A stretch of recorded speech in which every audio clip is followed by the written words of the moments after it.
नमस्ते and welcome to round chilli. आज चाहिँ हामीले सजिलो एग छोइलाको रेसिपी लिएर आएको छौँ र एग छोइला खाँदा पनि मिठो र बनाउन पनि एकदमै सजिलो हुन्छ। र यो बनाउनको लागि सबैभन्दा पहिला हामी यसको पेस्ट बनाउँछौँ। पेस्ट बनाउनको लागि कराईमा 2 चम्चा तेल राख्ने, 4-5 वटा टिमुर राख्ने र 3-4 वटा लसुनलाई पनि चिरेर राख्ने।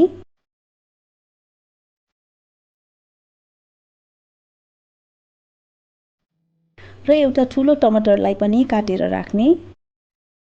यी सबैलाई 2 मिनेटसम्म पकाउने।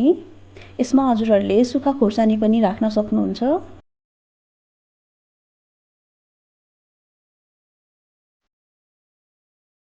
र अब चाहिँ यसलाई पिसेर पेस्ट बनाउने।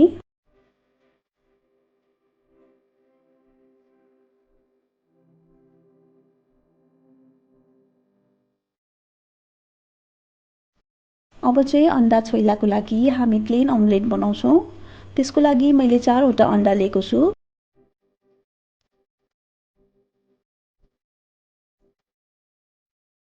नुन चाहिँ पछि पनि राख्नुपर्छ, त्यसकारण अहिले थोरै राख्नुहोला। अन्डालाई राम्ररी फिट्ने र फिटिसकेको अन्डालाई प्यानमा थोरै तेल राखेर पकाउने।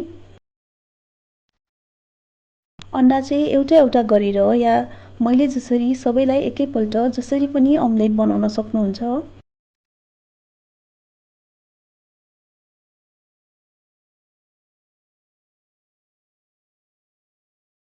अन्डालाई फर्काउँदै पकाउने।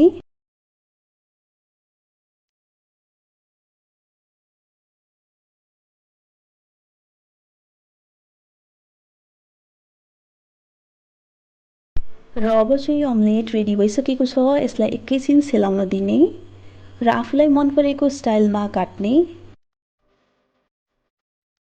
र यो चाहिँ अब सेलाइसकेको छ र मैले चाहिँ यसलाई रोल गरेर काट्दैछु।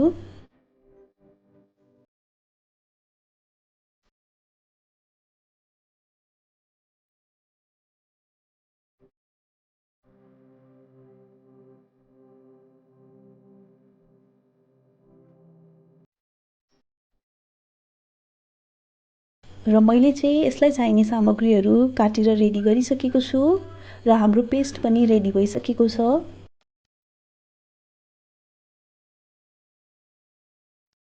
अब भने चाहिँ काटेको अन्डालाई एउटा बोलमा राख्ने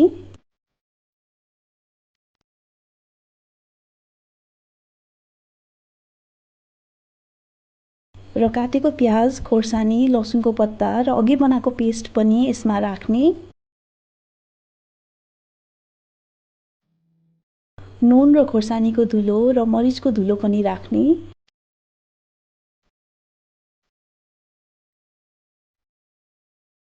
र अब भने चाहिँ तोरीको तेल तताउने र थोरै जिरा फुराउने।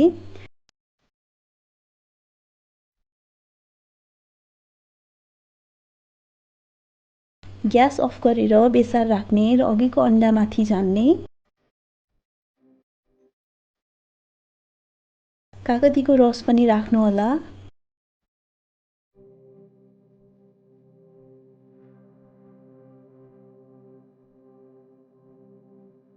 र अब चाहिँ यी सबैलाई एकदम मजाले मिक्स गर्ने।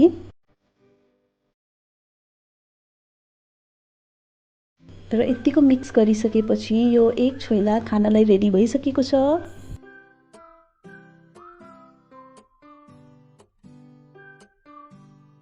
र आजको भिडियो हजुरहरूलाई कस्तो लाग्यो कमेन्ट बक्समा लेखिदिनु होला र लाइक र सब्स्क्राइब पनि गरिदिनु होला। Thank you, bye bye.